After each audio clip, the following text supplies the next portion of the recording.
আজকে আমি বানাচ্ছি ঠাকুরবাড়ির স্টাইলে ইলিশ মাছের রোস্ট। তার জন্য মিক্সিং জারে একটা পেঁয়াজ স্লাইস করে নিয়েছি, 4-5টা আদা স্লাইস নিয়েছি, 4-5টা রসুনের কোয়া নিলাম, 4-5টা কাঁচা লঙ্কা দিয়ে একটা মিহি পেস্ট বানিয়ে নিচ্ছি। মাছের গায়ে হলুদ নুন মাখিয়ে নিলাম। একটা মিক্সিং বোলের মধ্যে মশলাটা নিয়ে নিলাম। 3 টেবিল চামচ টক দই, স্বাদ মতো নুন দিলাম, 1 টেবিল চামচ বেসন দিলাম সর্ষে বাটা। ভালো করে ফেটিয়ে নিচ্ছি। মাছগুলো এবার মশলাটার গায়ে ভালো করে মাখিয়ে দিচ্ছি। একটা পেঁয়াজ বেরেস্তা করে তুলে নিচ্ছি। ওই প্যানেই ঘি দিয়ে দিলাম 2টো শুকনো লঙ্কা ছিঁড়ে নিয়ে।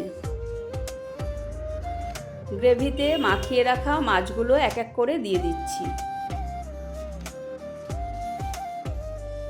মাছগুলো ভালো করে উল্টে পাল্টে ভেজে নেব। এক পিঠ ভাজা হয়ে গেলে আবার নেক্সট পিঠটা ভেজে নেব। রেসিপিটা ট্রাই করো, খুব ইজি রেসিপি। ভালো লাগলে লাইক কমেন্ট শেয়ার করো।